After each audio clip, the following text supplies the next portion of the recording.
오늘은 어린이 주일입니다. 어린이 주일 우리에게 허락하신 하나님의 말씀을 함께 읽고 나누겠습니다. 마가복음 9장 30절부터 37절까지의 말씀, 저와 여러분들이 한 절씩 교독하시겠습니다. 그곳을 떠나 갈릴리 가운데로 지날새 예수께서 아무에게도 알리고자 아니하시니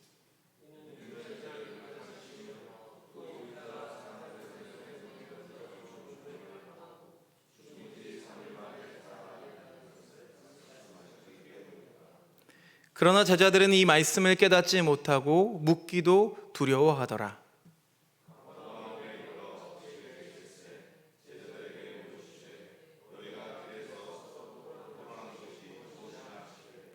그들이 잠잠하니 이는 길에서 서로 누가 크냐 하고 쟁론하였음이라.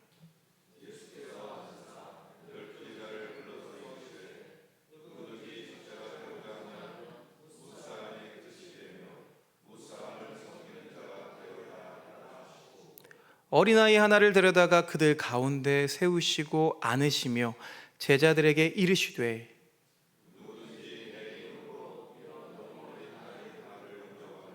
곧 나를 영접하며 누구든지 나를 영접하면 나를 영접함이 아니요 나를 보내신 이를 영접함이니라. 아멘. 아멘. 부활의 계절을 지나서 가정의 달을 맞았습니다.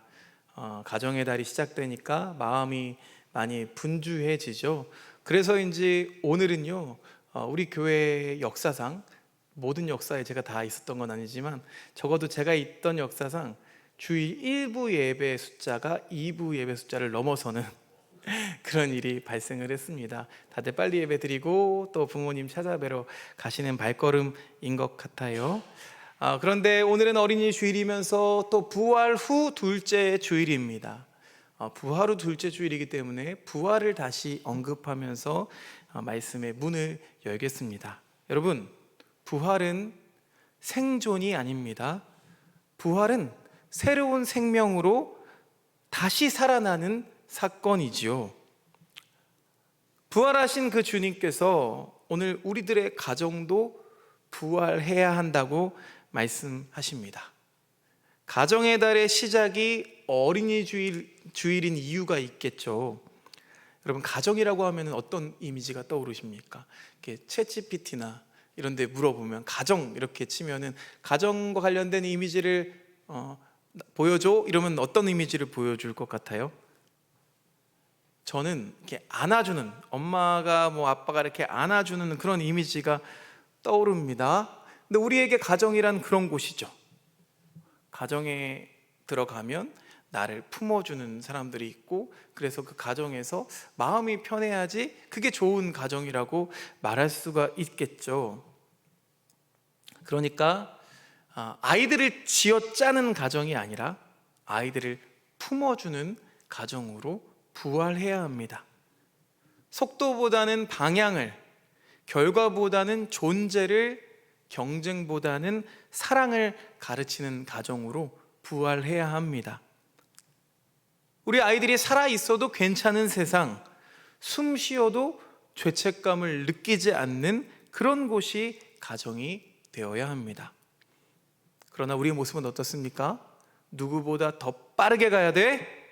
최고의 결과를 내야만 해? 가장 높은 위치에 올라가야 돼?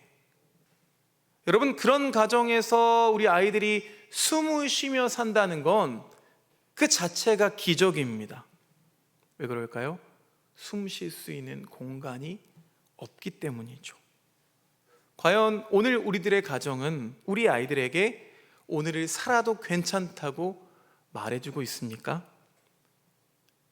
부모로서 지혜가 참 필요한 세상입니다. 그래서 우리는 그 지혜를 말씀 속에서 엿보기를 원합니다. 자, 오늘은 복음서 말씀을 가지고 제가 말씀을 나누려고 하는데 이걸 지혜의 관점에서 한번 읽어보려고 합니다. 성경에서 지혜를 찾자고 하면 잠언을 이렇게 우리가 펼쳐보게 됩니다. 잠언을 가지고 말씀을 나누는 건요, 말씀을 전하는 입장에서는 참 꺼려집니다. 그래서 이제 이 잠언 말씀을, 오늘도 그랬죠. 잠언 말씀을 참고 말씀으로 이렇게 인용하긴 하지만 본문으로 잘 삼지 않습니다. 이유가 있어요. 왜냐하면은 이 잠언 말씀이 시대착오적, 그런 고리타분한 말씀으로 느껴지기 때문입니다. 잠언은요, 아들을 향한 아버지의 교훈 같은 말입니다. 적절한 내용도 있지만 오늘날 이것을 그냥 문자 그대로 받아들이기에는 좀 한계가 있습니다. 어떤 교훈은요, 뼈를 때릴 만큼, 뼈를 때린다는 표현이죠. 뼈를 때릴 만큼 매섭습니다. 그런데 어떤 교훈을 이렇게 잘 보면은요, 고개가 이렇게 갸웃해집니다.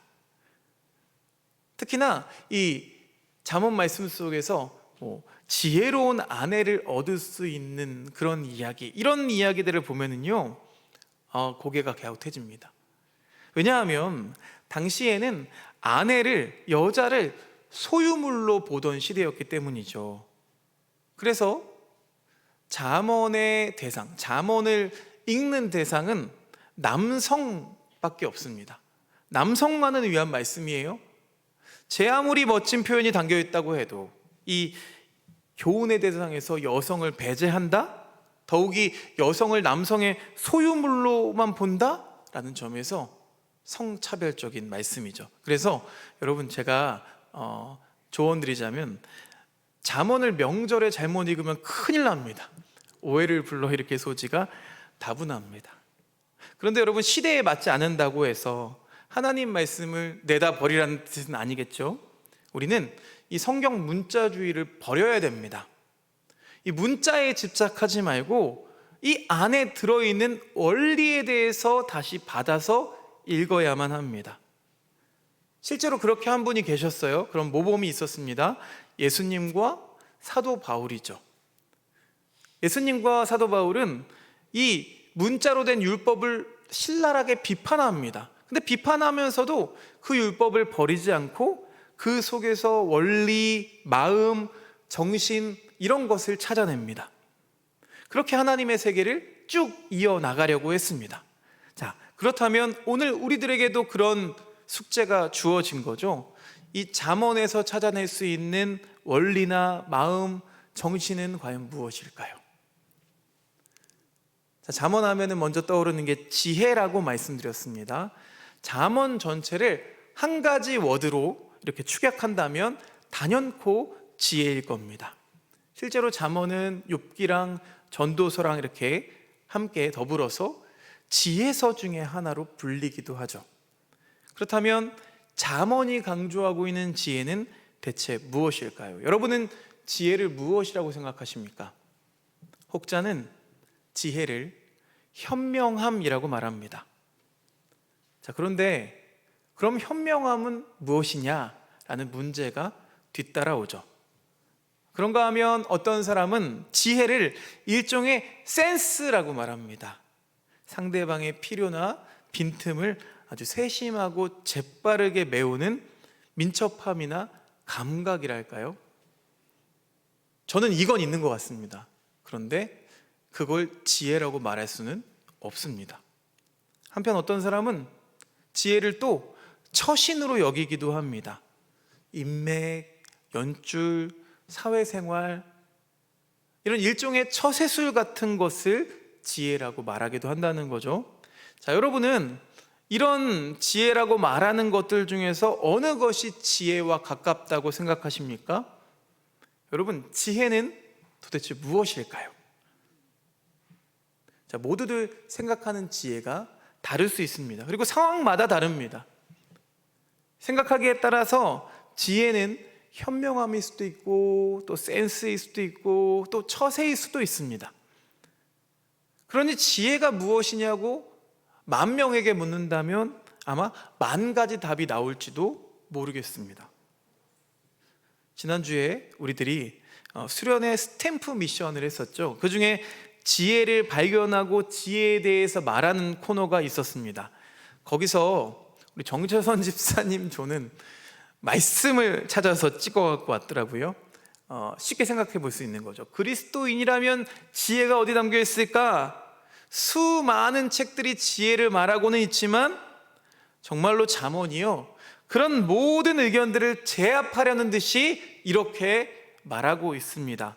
잠언 9장 10절을 잠언 말씀을 대표해서 함께 읽어보겠습니다. 시작. 여호와를 경외하는 것이 아멘이십니까? 정말 아멘이십니까? 두 번째 물어보니까 답을 잘 못하시는데, 하나님을 경외하는 것이 지혜의 근본이라고 말합니다. 이 말씀을 수도 없이 외워왔습니다. 이런 말씀을 실제로 찾아오셨어요. 아주 멋진 말이죠. 신앙생활을 해온 입장에서는 우리들이 자주 듣던 말씀이기 때문에 고개가 끄덕여집니다. 저 역시 이 말씀에 동의합니다. 하나님을 경외하는 것이 지혜의 근본이라고 저는 믿습니다. 그런데 여러분, 이 말에는 실체가 보이지 않습니다. 하나님도 보이지 않고요. 자, 경외라는 말이 가리키는 바가 무엇인지를 우리는 뚜렷이 알지를 못합니다. 그런데도 너나 할 것 없이 하나님을 경외하는 것이 지혜의 근본이라고 쉽게 언급하죠. 그런데 그런 말을 하는 사람들의 그 내용을 들여다보면 이 하나님을 경외한다는 것이 주일 예배 빠지지 않는 것, 성경 읽고 묵상하고 새벽 기도에 나오고, 여러분, 이런 종교적인 활동에 그칠 때가 너무 많습니다. 안타깝게도 이런 것들, 이런 종교적인 활동에 매몰된 삶은 지혜는커녕 값싼 편견과 아집에 사로잡힐 뿐입니다. 그래서 뭔가 되지 않으면 교회 안 나와서 그래, 기도 열심히 안 해서 그래 라는 말을 우리는 쉽게 하죠. 여러분, 그런데 하나님을 경외한다는 것이 고작 종교 활동으로만 국한될 수가 있겠습니까? 여러분, 하나님을 경외한다는 것은 삶 전체를 아우르는 태도입니다. 태도, 관점입니다. 자, 오늘 말씀 여기까지가 서론입니다. 지혜가 대체 뭘까요? 이제 함께 오늘 말씀으로 건너가 보겠습니다. 자, 오늘 말씀은요, 어린이 주일이 되면 단골 손님처럼 따라오는 말씀입니다. 자, 이 마가복음 말씀을 가지고 잠언에 담겨있는 이 지혜의, 여호와를 경외하는 것이 지혜의 근본이라는 이 관점에서 예수님을 한번 생각해 보겠습니다. 좀 퀴즈를 내는 것 같죠? 쉽게 문제를 내면 지혜와 예수님은 과연 무슨 관계가 있는지 한번 생각해 보자는 거예요. 자, 구약 전통에 따르면 이 지혜는 신성한 겁니다. 신성해서 아주 높은 지위와 격을 지닌 것입니다. 그러니까 높은 사람들만 가질 수 있는 거예요. 근데 신약의 전통에서는 그 자리를 누가 차지하십니까? 성부 하나님에 이어서 성자 예수님이 그 자리를 차지하십니다. 그러니까 비약해서 표현하자면 예수님은 지혜가 몸을 입고 내려온 존재이십니다. 자, 오늘 말씀을 제가 잠언을 먼저 이야기하고 마가복음 말씀으로 돌아왔죠. 왜 그랬을까요? 지혜 자체인, 지혜의 옷을 입고 오신 그 예수님을 함께 바라보기 위함입니다. 자, 이 유명한 어린이 주일 복음서 말씀, 이 말씀을 지혜의 관점에서 읽어봅니다. 다시 한번 말씀을 정리해 보면, 이제 죽음을 앞둔 예수님, 이미 제자들에게 말씀하셨어요. 예수님의 죽음과 부활을 말씀하시고 난 이후인데 이런 예수님의 마음을 제자들이 아는지 모르는지 서로 다툽니다. 길에서 다퉜대요. 그래서 예수님이 물어보십니다. 너희들 뭘 가지고 다투었느냐? 그러니까 잠잠해지죠. 혼날까 봐 말도 못해요. 알고 봤더니 누가 더 큰 제자인지 하는 문제로 서로 시비가 붙었던 모양입니다. 유치하죠? 또 한심합니다. 자신들이 모든 것을 다 버리고 따르고 있는 이 선생님은 지금 죽음의 길을 향해서 걸어가고 있는데 이 제자들의 관심은 온통 다른 데 있어요. 그런 제자들을 예수님이 불러서 말씀하십니다. 첫째가 되려는 사람은 꼴찌가 될 거라고 말씀하십니다. 이건 뭐예요? 정말 그렇다는 거예요? 그렇지 않죠? 1등이 되려는 버둥거림의 어리석음을 지적하고 계신 겁니다. 그건 어리석다. 그렇게 말씀하신 후에 주변에 있는 아이들을 보면서 그 중에 한 아이를 끌고 와서 가운데 세워두고 말씀하시죠. 36절과 37절 말씀을 세번역 성경으로 다시 한번 읽어보겠습니다. 시작. 그리고 어린이 하나를 데려다가 그들 가운데 세우신 다음에 그를 껴안아 주시고 그들에게 말씀하셨다.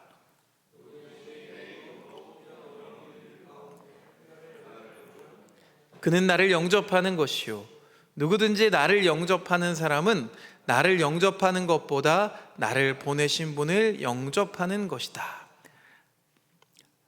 이 말씀, 어떤 말씀은 너무 익숙하게 들어서, 익숙하게 느껴져서 마음에 다가오지 못할 때가 참 많아요.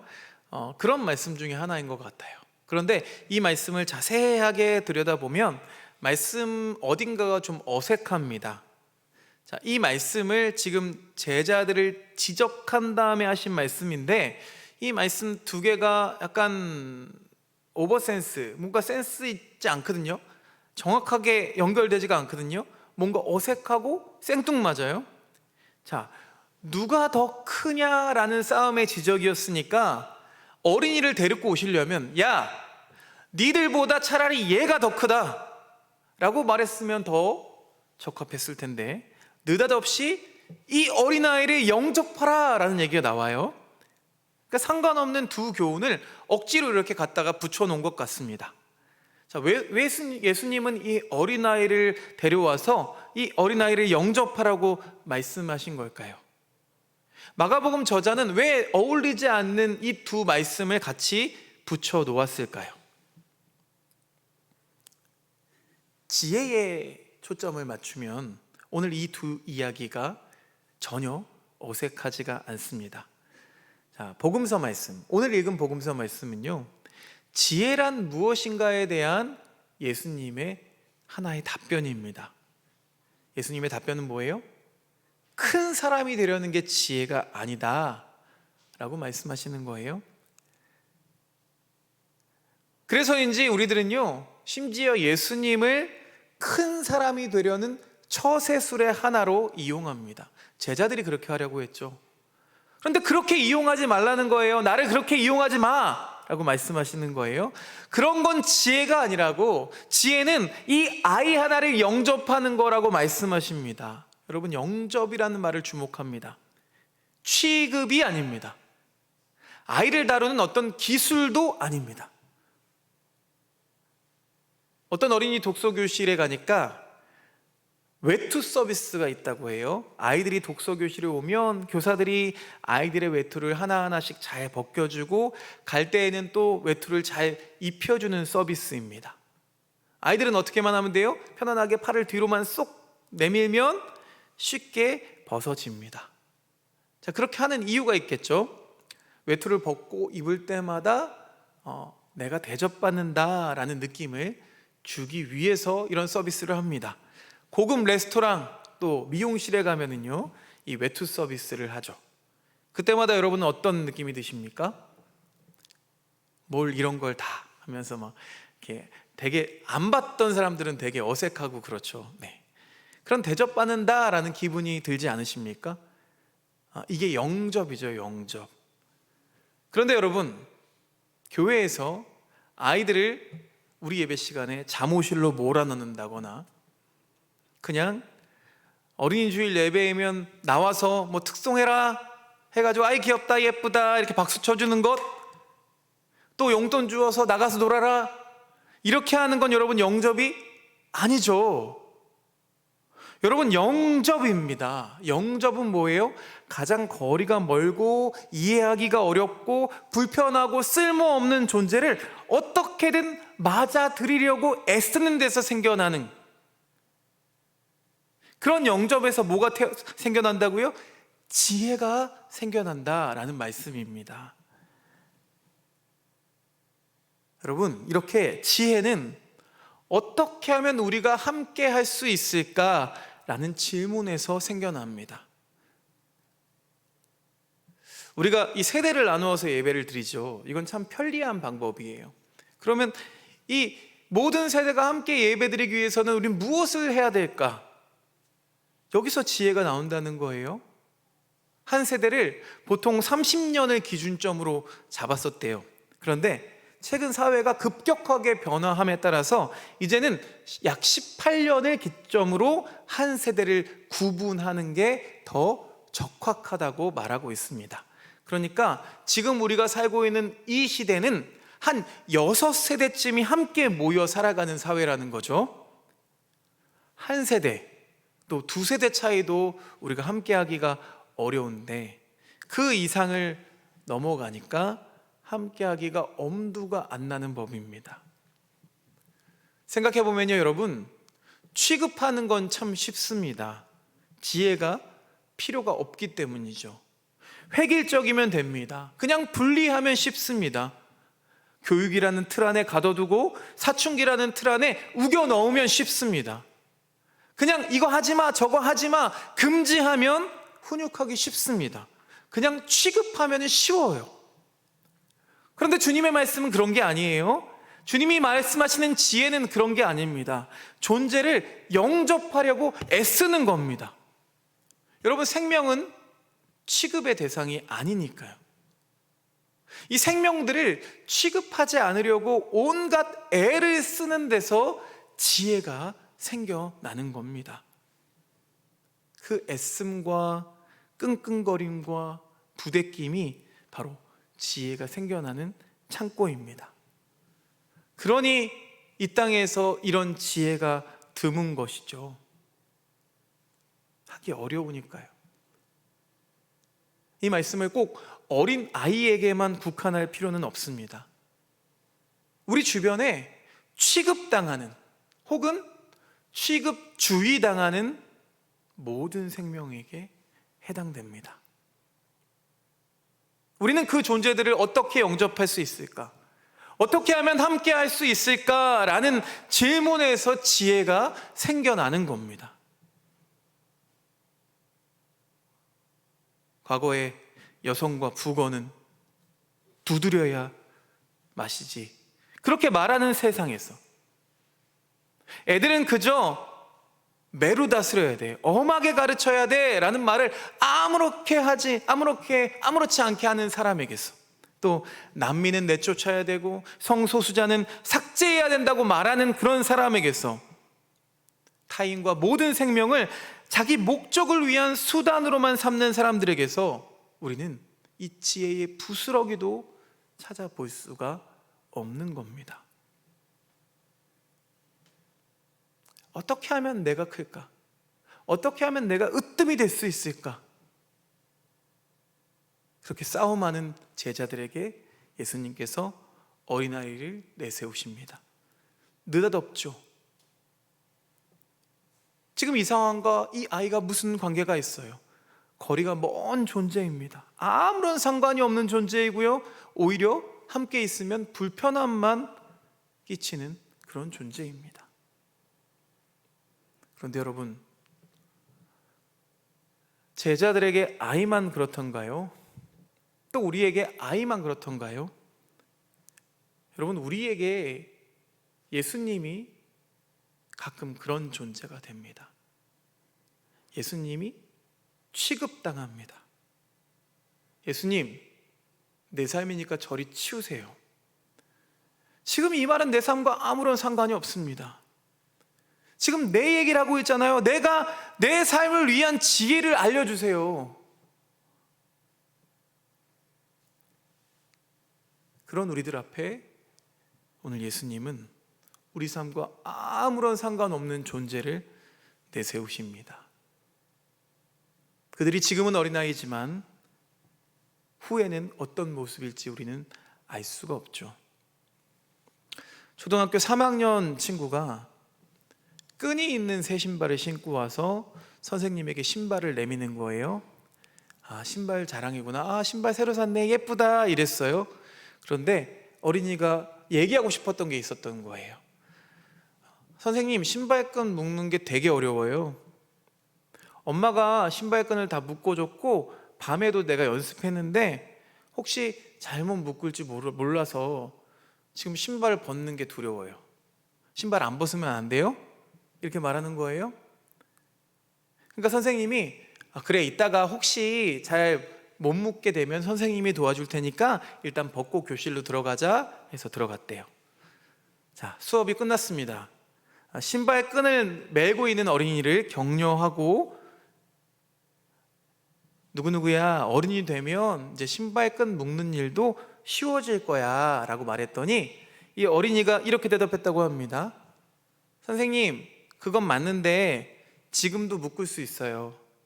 어른은 빨리 할 수 있고 어린이들은 시간만 더 걸릴 뿐이에요. 여러분, 이 말이 맞습니까? 틀립니까? 아이들이 어려워하는 것 중에 하나가 이 신발 신는 일이라고 합니다. 저도 잘 그랬는데요, 오른쪽 왼쪽 신발을 이렇게 바꿔 신기도 하고, 또 발을 다 신발에 넣지 못하고 뒤꿈치를 이렇게 꺾어서 접어서 신기도 하고요. 더군다나 이 끈이 있는 신발을 매는 건 보통 어려운 일이 아닙니다. 어른들에게는 아주 간단한 일인데 아이들에게는 이 오른쪽 왼쪽 신발을 구분하는 일도, 또 신발에 발을 쏙 집어넣는 일도, 또 끈이 풀리지 않게 매는 일도 어려운 겁니다. 어렸을 때 저희 부모님은 신발 하나도 제대로 못 신냐? 너 신발 끈도 아직도 제대로 못 매? 이렇게 혼을 내셨습니다. 그런데 요즘 지혜로운 부모님들은 화를 내지 않고 어떻게 하나요? 급한 마음에 대신해 줍니다. 그러나 여러분, 어린이의 말대로 신발 신는 일은 어른은 좀 빨리 할 수 있을 뿐이고 어린이는 다소 시간이 걸릴 뿐입니다. 이런 말이 있어요. 시간이 흐르면 아이는 자라고 연필은 짧아져. 어려웠던 일이 쉬워지기도 해. 지난 수련회에서 제가 저녁에 우리 교회에 보내주신 아이들이 있는데 오늘은 그 아이들이 다 오고 또 전도해 왔어요. 그리고 그 어머님도 오셨어요. 그 보내주신 아이들, 그리고 우리 청년들, 우리 도안 형제를 통해서 오는 안 믿던 청년들도 있는데, 이 청년들을 왜 우리 교회에 보내주시는지 하나님의 뜻이 궁금하다라는 말씀을 제가 드렸었죠. 민서가 다친 입술, 그 다친 입술을 아버지한테 보여주니까 아버지로서 속상하셨죠. 속상하시니까 시니컬하게 아이들을 약간 다그치는 그런 모습을 보이시다가 조금 마음이 수그라드셨는지 아이들한테 물어보셨대요. 너네 그래도 교회 계속 갈 거야? 두 아이들이 대답 안 하고 고개만 끄덕여서 오늘도 왔어요. 여러분, 이 아이들이 우리 교회에 얼마나 보탬이 되겠습니까? 얼마나 도움이 되겠습니까? 그러나 그리스도인들은 그것만 보지 않죠. 영혼의 소중함을 알기 때문에 그 밤에 우리가 그 아이들을 위해서 기도했던 거죠. 여러분, 이게 지혜입니다. 하나님이 이 아이들을 우리에게 보내주신 이유가 바로 여기 있다는 걸 깨달았어요. 우리들에게 지혜를 알려주시기 위함이었구나. 뿐만 아닙니다. 올해는 우리가 다른 소리이지만 한 소리를 내기 위해서 애쓰고 있습니다. 그러니까 우리들은 이 지혜의 걸음을 시작해야 합니다. 그 시작이 바로 이거예요. 어떻게 함께 할 수 있을까? 나랑 잘 맞지 않은 사람들과 어떻게 함께 할 수 있을까? 아픈 사람들과 어떻게 함께 할 수 있을까? 소외당하는 사람들, 우리 이웃들과 이 세상과 어떻게 함께 할 수 있을까? 고민하며 씨름하는 그때에 여러분, 이 지혜가 시작됩니다. 주님이 우리 가운데서 일하기 시작하십니다. 우리는 교회의 부흥을 꿈꿉니다. 여러분, 이 자리가 가득 차서 같이 예배드리면 얼마나 좋겠습니까? 그러나 우리에게는 지혜가 부족합니다. 이 지혜가 사라진 지 오래되었습니다. 이 지혜는 그냥 성경 안에만 있는 지혜로 머물러 있습니다. 어떻게 함께해야 할까? 어떻게 그 사람과 함께할 수 있을까? 라는 고민이 사라져 버렸습니다. 오늘 어린이 주일, 주님께서 우리에게 말씀하십니다. 어린아이를 내세우시고 말씀하십니다. 이 어린아이를, 너와 관계가 없어 보이는 이 한 사람을 영접하는 것이 지혜다 라고 말씀해 주십니다. 그 말씀을 받들어 우리에게 주어진 그 지혜를 살리는 사명을 시작하실 수 있는 저와 여러분들 되시기를 주님의 이름으로 축원드립니다. 하나님 참 고맙습니다. 다시 한번 지혜가 무엇인지를 깨닫게 해주셔서 참 감사합니다. 하나님, 우리는 때로는 지식이, 때로는 센스가, 때로는 처세가 지혜라고 착각할 때가 많았습니다. 그러니 하나님 경외하는 일보다 다른 것들에 더 마음을 쏟고 더 시간을 쏟을 때가 참 많았습니다. 그러면서 더 위로 올라가고 싶다고, 더 중심에 자리하고 싶다고 예수 그리스도를 이용할 때도 있었습니다. 주님, 그런 우리들에게 주님은 말씀하십니다. 이 어린아이 하나를 영접하는 것이 지혜라고. 참 지혜를 배우게 해주시니 고맙습니다. 참 지혜가 우리 삶의 이유가 되게 해주시고 삶의 태도가 되게 하여 주시옵소서. 예수 그리스도의 이름으로 기도드리옵나이다. 아멘. 이 주신 말씀 기억하면서 주님께 우리의 고백으로 찬양합니다.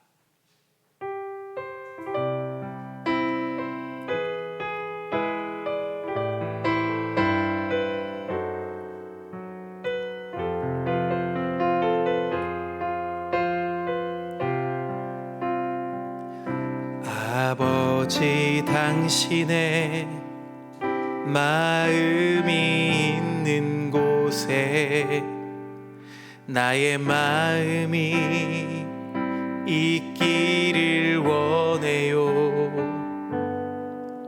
아버지, 당신의 눈물이 고인 곳에 나의 눈물이 고이길 원해요. 아버지, 당신이 바라보는 영혼에게 나의 두 눈이 향하길 원해요. 아버지, 당신이 울고 있는 어두운 땅에 나의 두 발이 향하길 원해요. 나의 마음이 아버지의 마음 알아. 내 모든 뜻 아버지의 뜻이 될 수 있기를. 나의 온 몸이 아버지의 마음 알아.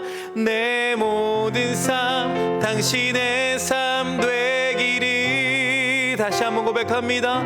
아버지, 당신의 마음이 있는 곳에 나의 마음이 있기를 원해요. 아멘. 아버지, 당신의 눈물이 고인 곳에 나의 눈물이 고이길 원해요. 아버지, 당신이 바라보는 영혼에게 나의 두 눈이 향하길 원해요. 아버지 당신이 울고 있는 어두운 땅에 나의 두 발이 향하길 원해요. 나의 마음이 아버지의 마음 알아. 내 모든 뜻 아버지의 뜻이 될 수 있기를. 나의 온 몸이 아버지의 마음 알아. 내 모든 삶 당신의 삶 되기를. 나의 마음이